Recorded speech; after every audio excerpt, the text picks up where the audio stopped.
Hello, Richard here from Eagle6 Airsoft. We're going to be testing this TM SGR12. This one's came in for some repairs. It's had some work done and it's not gone especially well.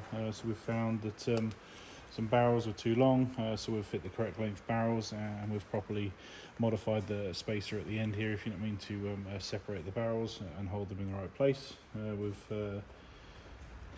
Obviously we've tried to put all the screws back in the correct place. There was two screws that were over tightened here and they were clamping down on the actual gearbox shell itself, so we've put them in the correct position, and we've had to sand back the runners for the pistons just to make sure that they operate correctly. We double checked the shimming, which wasn't too bad, and then just basically made sure it's obviously working correctly. Yeah, so there was a broken part on the hop unit, so we replaced that part. And we fit Prometheus barrels ×3, 275mm.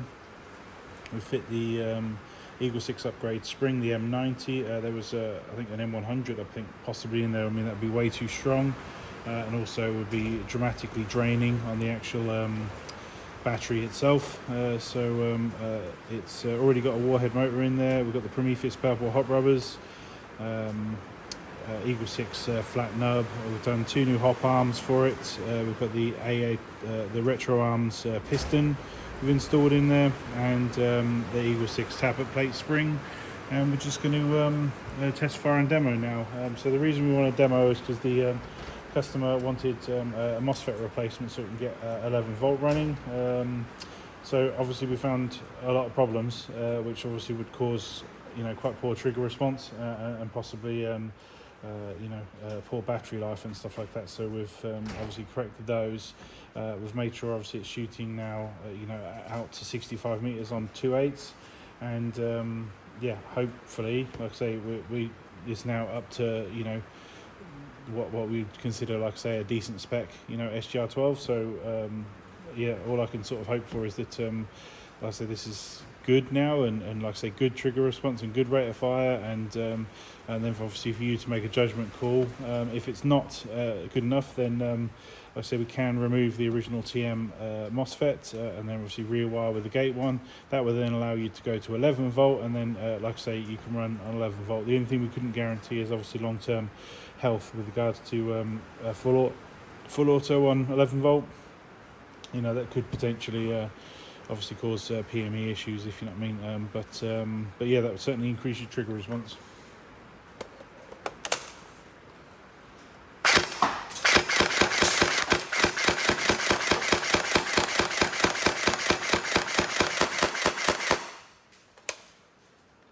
I mean, it's firing 3 at a time, so there's definitely a decent. I mean, it's a long trigger pull.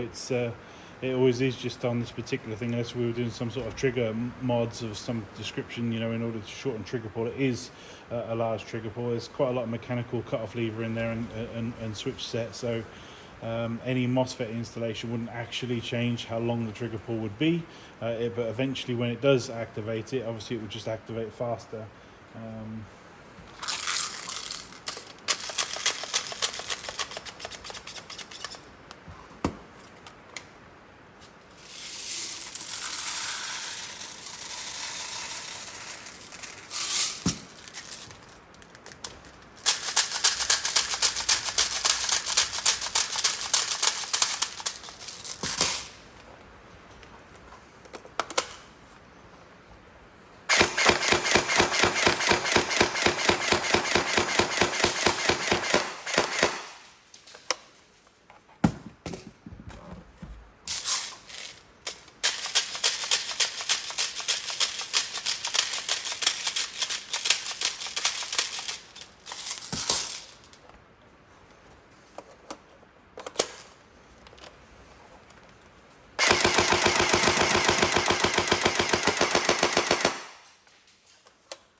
There we go. So I just wanted to pop up the video and see what you think. Like I say, if everything's okay, as is, then like I say, it's ready for collection.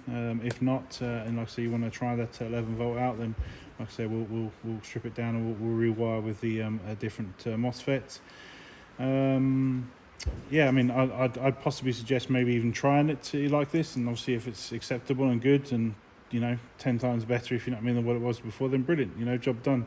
If not, like I say, then we can obviously maybe change out that MOSFET at a later stage. But I'll leave it up to you to decide. All right, cool. There we are, all tested.